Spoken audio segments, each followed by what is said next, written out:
Have you ever had a moment of such clarity, such insight, that a phrase just bursts out of you? Well, the ancient Pali texts have a word for that, Udāna. It means an inspired utterance. And these are the spontaneous verses the Buddha spoke in moments of really profound realization. So today we're going to unlock the stories behind some of the most powerful Udānas. Okay, let's dive right in. Now, before we really get going, just a quick word on how we're approaching this. We're not just dusting off old translations. For this explainer, we're going right back to the source, looking at these ancient Pali words with fresh eyes. We're really trying to capture the nuance and the power that was there in the original language. All right, we've got 4 incredible themes lined up. We're going to start at the very beginning, with the Buddha's own awakening. Then, we'll see how he completely turned the social structure of his time on its head. After that, we'll dig into a surprising secret to real happiness. And we'll wrap up with one of the most direct instructions for total freedom you'll ever hear. So let's start where it all began, with the Buddha sitting under the Bodhi tree. Right after his enlightenment, he just sat for 7 days, soaking in the bliss of freedom. But what did he actually figure out in that world-changing moment? The key insight, the absolute game changer, was a principle called paticca-samuppada. You can think of it as dependent origination. It's the simple but profound idea that nothing exists in a vacuum. Everything is part of this huge, interconnected web of cause and effect. And the Buddhists saw how this chain could either be what binds us to suffering, or it could be the very key to our liberation.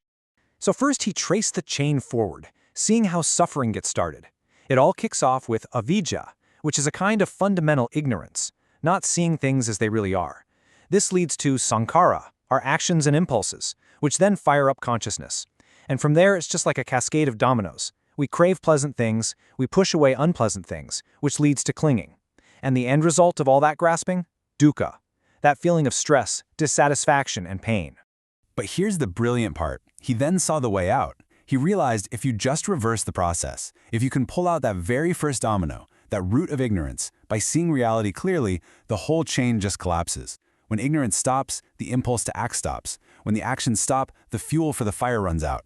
One by one, the links break until the whole messy tangle of suffering just completely unravels. And this incredible insight led to one of his very first inspired utterances. This verse just perfectly captures the power of that understanding. You see, seeing things as they are isn't some dry intellectual thing. It's a force powerful enough to scatter the armies of delusion, just like the sun burns away the fog. Now, this deep understanding of reality didn't just stay as some abstract philosophy. As we're about to see, it totally changed how the Buddha saw the world, including its rigid social rules. In his day, a Brahmana was a member of the highest caste, a status you were simply born with. But the Buddha, well, he had a very different idea. Yeah, he completely flipped the script on what it means to be noble. On one side, you have the old way of thinking. Your status comes from your family, from doing the right rituals. But then the Buddha comes along and says, no. A true Brahmana, a truly noble person, is defined by their actions, their inner purity, their character. It's not about who your parents were, it's about who you have become. And this idea really came into focus one freezing winter morning. The Buddha was watching a group of ascetics, these guys with matted hair known as jatalas, performing a ritual. They were dunking themselves over and over again in an icy river, truly believing that the sacred water could literally wash away their bad deeds. And seeing this, the Buddha just came out with this verse. I mean, it was a direct challenge to everything they believed. He basically declared that you can't wash yourself clean on the outside. True purity, true nobility, comes from cultivating truth and understanding the nature of reality, the Dhamma, right here, inside yourself. So, if happiness and purity don't come from your status or from external rituals, where in the world do they come from? Our next section dives into one of the most counterintuitive, and I think one of the most powerful teachings in the Udāna, the link between having nothing and being truly happy. The story kicks off with a monk named Padya. Now, Padya used to be a king with all the power and wealth that comes with it. But after he became a monk, the others started noticing something odd. Whenever Padya was by himself, out in the woods or sitting under a tree, they'd hear him just exclaiming, "Oh, what happiness! Oh, what bliss!" And this was, really confusing for the other monks. They started to worry. Was he just daydreaming about his old life in the palace? Was he secretly regretting his choice to become a monk? They actually went and reported him to the Buddha, thinking something was wrong. But when the Buddha asked him about it, Bhaddiya's answer was just stunning. He explained that when he was a king, surrounded by guards, locked safe in his palace, he lived in constant fear and anxiety. But now, as a simple monk with absolutely nothing to his name, he was totally alone and completely fearless, untroubled, with a mind as free as a deer in the wild. That was the source of his happiness. And this story just perfectly illustrates a theme that comes up again and again.